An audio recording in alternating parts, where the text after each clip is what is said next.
بسم اللہ الرحمن الرحیم۔ سیرت النبی صلی اللہ علیہ وسلم کوئز کے حوالے سے آج ہمارا پہلا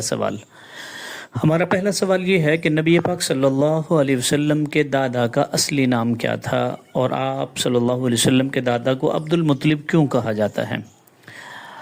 نبی پاک صلی اللہ علیہ وسلم کے دادا جب پیدا ہوئے تو ان کے سر میں چند بال سفید تھے۔ عمومی طور پہ یہی ہوتا ہے کہ سفید بال بڑھاپے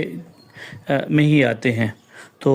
سفید بالوں والے کو عمومی طور پہ بوڑھا کہا جاتا ہے، اور عربی میں بوڑھے کے لیے جو لفظ استعمال ہوتا ہے وہ شیبہ کا لفظ استعمال ہوتا ہے، شیبہ۔ تو یہ جب پیدا ہوئے تو ان کے چند بال سفید تھے، سفید بال ہونے کی وجہ سے ان کی والدہ نے نام شیبہ رکھ دیا۔ اب عبد المطلب کیوں کہا جاتا ہے، اس کے پیچھے بھی ایک مکمل واقعہ ہے، اور واقعہ کچھ یوں ہے کہ آپ صلی اللہ علیہ وسلم کے جو پردادا ہیں ہاشم، جن کا نام اصل نام عمر تھا، اور ہاشم اس وجہ سے مشہور ہوا کہ یہ روٹیاں توڑ کے کھلایا کرتے تھے اور سخی بہت زیادہ تھے، تو ان کا نام ہاشم رکھا۔ ہاشم کہتے ہیں روٹیاں توڑ کر کھلانا، تو وہ بھی بڑے سخی تھے، روٹیاں کھلاتے تھے اور کھانا کھلاتے تھے حج پہ آنے والوں کو، تو اس وجہ سے ہاشم کی لقب سے مشہور ہو گئے تھے۔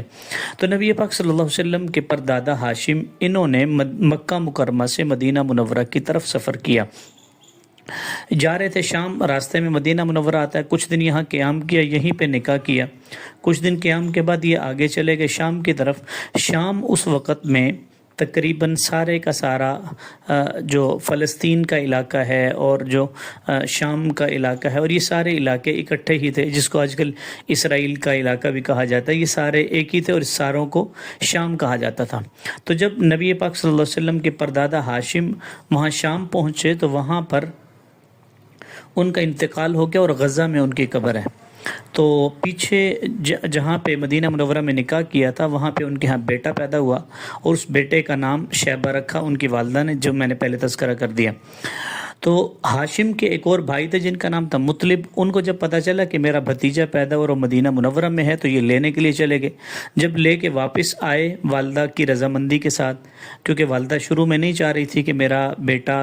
مجھ سے دور ہو، لیکن مطلب نے بتایا کہ یہ تو سرداروں کی اولاد ہے، اور ہاشم بھی سردار تھے، میں بھی سردار ہوں، اور یہ بھی اپنی قوم کا سردار بنے گا، تو اس وجہ سے لے کے مدینہ منورہ سے مکہ مکرمہ لے آئے۔ جب مکہ مکرمہ انٹر ہو رہے تھے، داخل ہو رہے تھے، تو اس دوران میں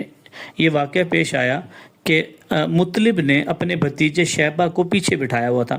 اور ان کے کپڑے کو زیادہ یعنی اچھے والے مہنگے والے نہیں تھے،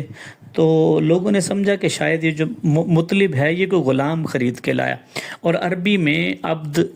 یا غلام، یعنی غلام کے لیے عبد کا لفظ بھی استعمال ہوتا ہے، تو لوگوں نے یہ کہا کہ مطلب تم کوئی غلام خرید لائے، یعنی عبد المطلب لے آئے ہو۔ تو یہ عبد المطلب ایسا مشہور ہوا کہ پھر اصل نام شیبہ تو لوگ بھول گئے، اور یہ عبد المطلب کا لفظ ان کے نام کا حصہ بن گیا، اس وجہ سے ان کو عبد المطلب کہا جاتا ہے۔ جزاک اللہ خیرہ۔